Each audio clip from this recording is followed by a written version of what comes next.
Assalamualaikum. Halo semuanya, bagaimana kabarmu? Saya harap Anda baik-baik saja. Dan jangan lupa untuk tetap mematuhi protokol kesehatan ya. Bertemu lagi dengan saya Monica Nadia, kelas 11 KLA SMK PGRI 3 Malang.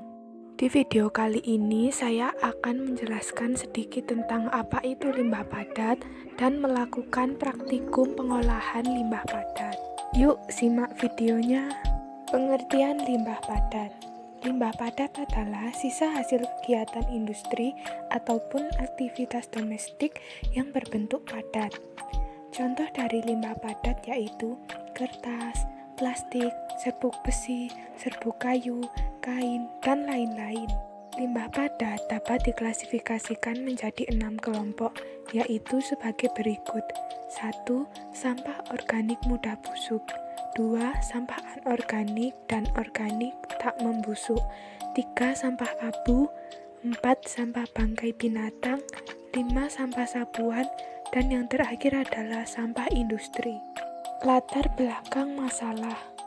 Hampir setiap masyarakat di Indonesia melakukan aktivitas yang melibatkan penggunaan plastik. Plastik pada dasarnya telah menjadi bagian penting dalam kehidupan sehari-hari.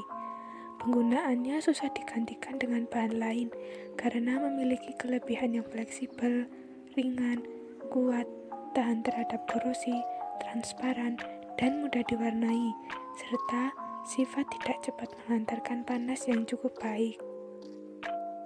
Berdasarkan data Jampiks 2015, Indonesia berada di peringkat kedua dunia penghasil sampah plastik ke laut yang mencapai sebesar 187,2 juta ton setelah Cina. Penggunaan bahan plastik yang sangat besar di Indonesia mengakibatkan peningkatan jumlah sampah plastik dari tahun ke tahun. Kebanyakan sampah tersebut berasal dari sampah rumah tangga. Seperti yang telah diketahui, plastik sangat susah terurai dalam tanah. Bisa membutuhkan waktu bertahun-tahun, dan ini akan menimbulkan permasalahan sendiri dalam penanganannya di TPA. Selain itu, juga timbul masalah dari masyarakat yang tidak bertanggung jawab yang membuang sampah kantong plastik sembarangan, seperti membuang sampah di sungai, pantai dan laut, atau di lahan kosong. Kegiatan yang tidak bertanggung jawab ini nantinya akan berdampak buruk kepada lingkungan, seperti bencana banjir, tercemarnya pantai dan terganggunya biota laut, juga tanah yang tidak subur. Alternatif penanganan limbah padat. Dengan adanya penanganan limbah sampah plastik, selain dapat menyelamatkan lingkungan, manfaat yang dapat dirasakan adalah penanganan limbah sampah plastik tersebut dapat menghasilkan karya yang dapat digunakan oleh semua orang. Contohnya seperti pembuatan ekobrik, yang merupakan karya dari hasil pengelolaan limbah plastik yang dikumpulkan. Apabila penggunaan ekobrik dapat dilaksanakan secara terus-menerus, maka limbah plastik dapat berkurang dan nilai seni semakin bertambah.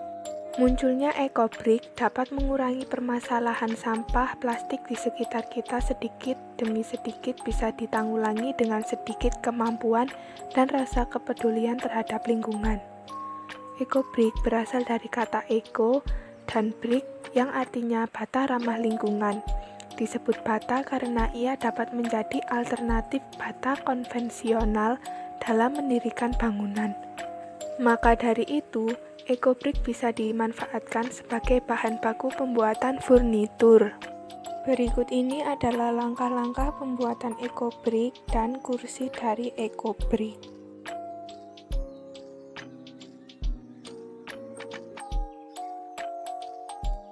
Yang pertama, bersihkan sampah plastik dari sisa-sisa makanan yang masih menempel menggunakan air mengalir.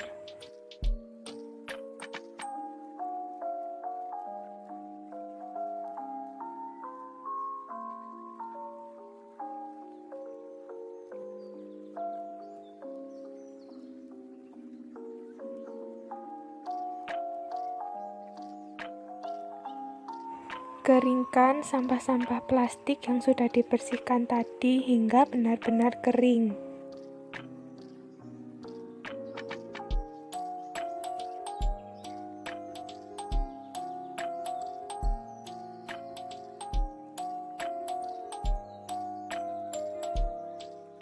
Selanjutnya, buka tutup botol. Pastikan botol tersebut dalam keadaan kering dan bersih.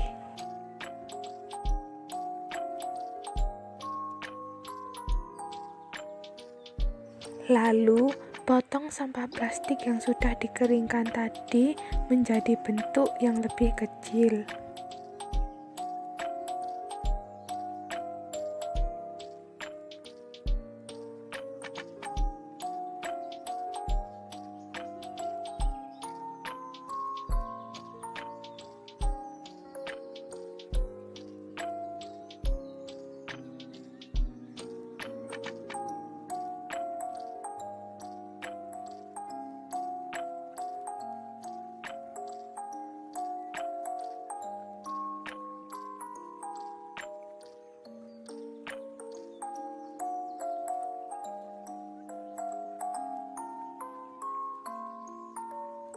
Masukkan sampah plastik ke dalam botol hingga penuh.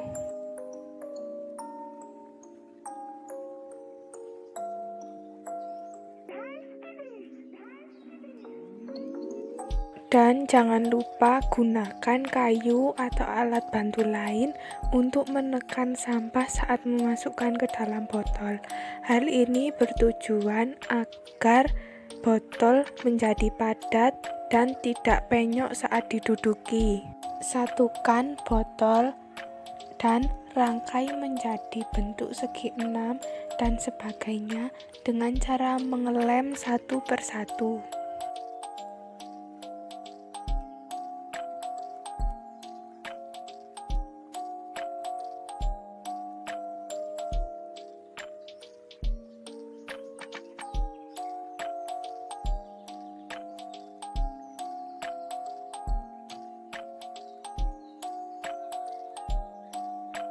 Yang terakhir adalah lapisi bagian terluar ekobrik menggunakan kain atau kain vanel agar terlihat lebih rapi.